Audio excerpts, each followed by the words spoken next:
Sébastien Almar nous a rejoint sur ce plateau. Sébastien, bonsoir. Bonsoir David. Ravi de vous accueillir sur ce plateau. Et moi aussi, je suis très content. Très joli plateau. Oh, merci, c'est gentil. Chouette. Vous venez quand vous voulez. Vous êtes notre invité à vie. Demain, je fais à 14h.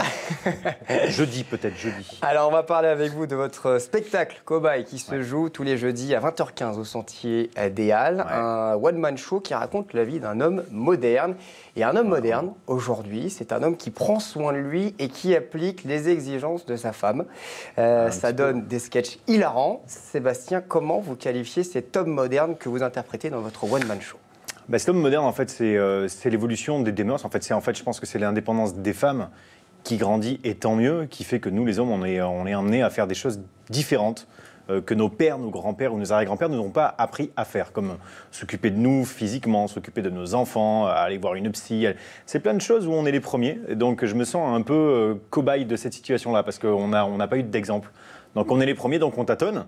Et ce qui fait que ça donne des situations ou grotesques, ou hilarantes et tout ça. Donc on découvre un petit peu, c'est sans se féminiser. Hein. Mais c'est vrai qu'en plus, le thème de l'homme moderne n'est pas souvent abordé dans les spectacles humoristiques. Il y en a quelques-uns qui abordent.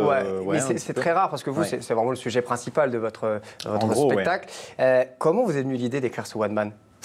En fait, j'ai commencé à écrire des premiers sketchs et c'est le public qui m'a dit, quand je faisais des plateaux, qui m'a donné l'axe en fait. D'accord. Et qui m'ont dit, ouais, ça fait 2-3 fois qu'on te voit, tu te rends compte que tu as un axe que personne ne fait.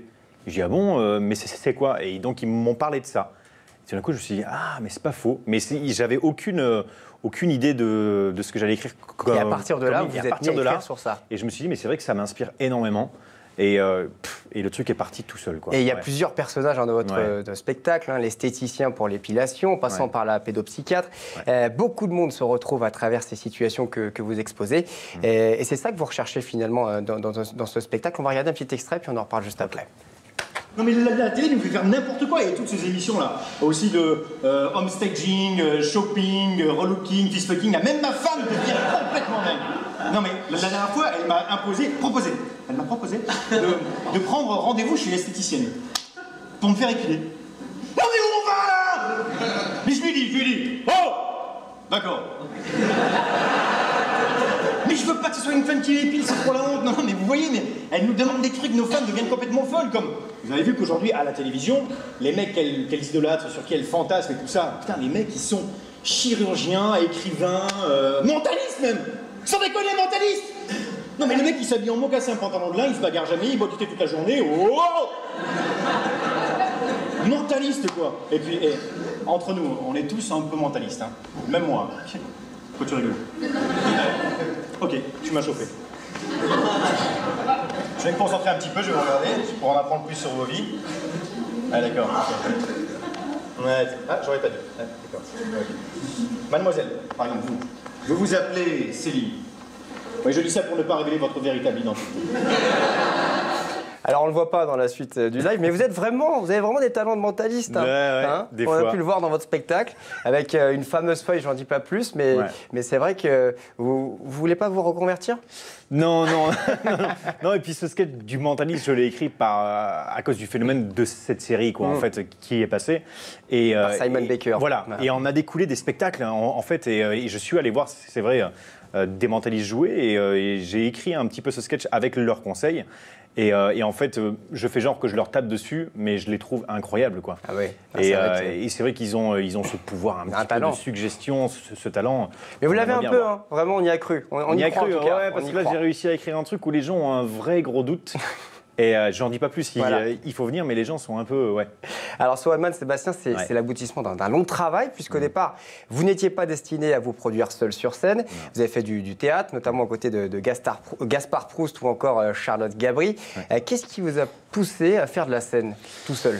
Tout seul, c'est qu'en fait, c'était un acte manqué. C'est que quand je suis arrivé au début à Paris, donc je prenais des cours avec Charlotte, Gaspard, Bérangère Krief et tout ça. Et donc on était tous prédisposés à partir sur le One Man Show et c'est les pièces qui sont venues me chercher. Et je suis resté dedans pendant 8 ans. Et donc c'était un acte manqué, un petit peu.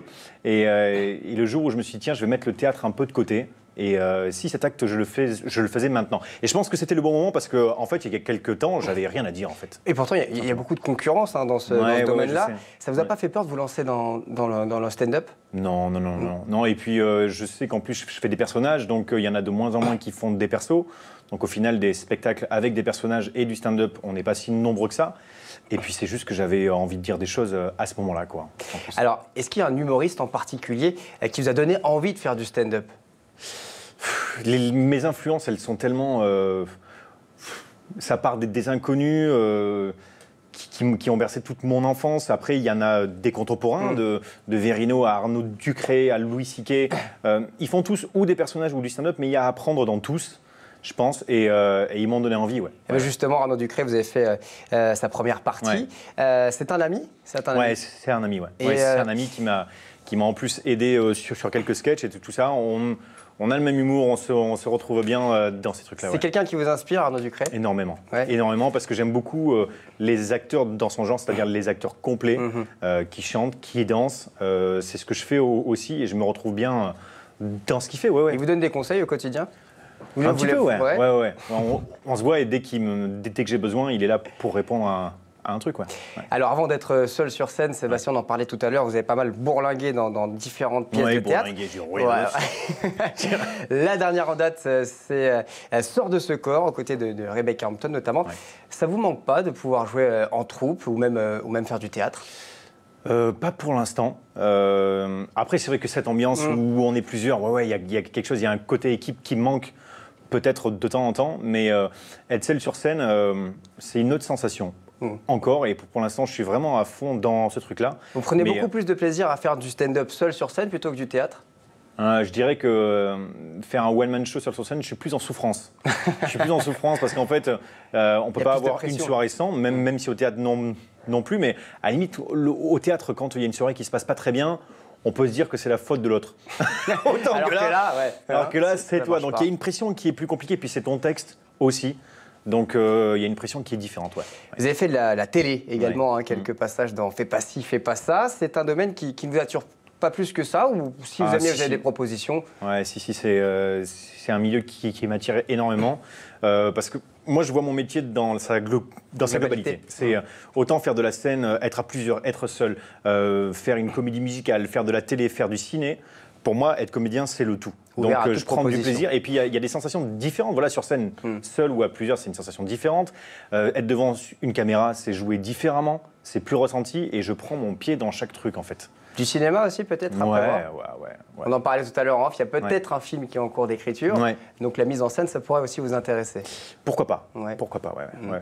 Et faire comme dans votre sketch, après, devenir une star internationale et interviewée par Nico Saliagas. C'est ça. En buvant du Ricard Coca. C'est du Ricard Coca. Non, mais ça, je le conseille à tout le monde. Les gens ont peur quand on dit ça, mais c'est hyper bon. Ouais. Et voilà, mais j'ai un peu peur de ça, de devenir en fait un acteur insupportable. Et c'est vrai qu'on l'a souvent vu des sketchs faits par des femmes et des actrices, parce qu'on voit souvent des actrices un peu divas, mais ça existe peut-être chez les mecs aussi. Et c'est pour ça que je fais cet acteur qui est devenu une star imbuvable. Et qui prend le melon. Exactement. En attendant, donc c'est Cobaye, tous les jeudis au Sentier des Halles à partir de 20h. Est-ce qu'il y a un deuxième spectacle en cours d'écriture? Oh non, celui-là, il commence juste. Je vais l'emmener le plus loin possible. Le consolider? Le consolider encore, parce que c'est un spectacle vivant, donc il faut le réécrire en permanence. Je pense que toutes les semaines, j'écris des choses nouvelles, je rechange un sketch qui n'était pas à cet endroit-là. Donc c'est un spectacle vivant, donc il va mettre du temps à arriver à maturité. Et je vais l'emmener le plus loin possible, et c'est le public qui fera en sorte qu'il arrive loin. Eh ben, en tout cas, il faut y aller, parce qu'on rigole beaucoup durant ce spectacle.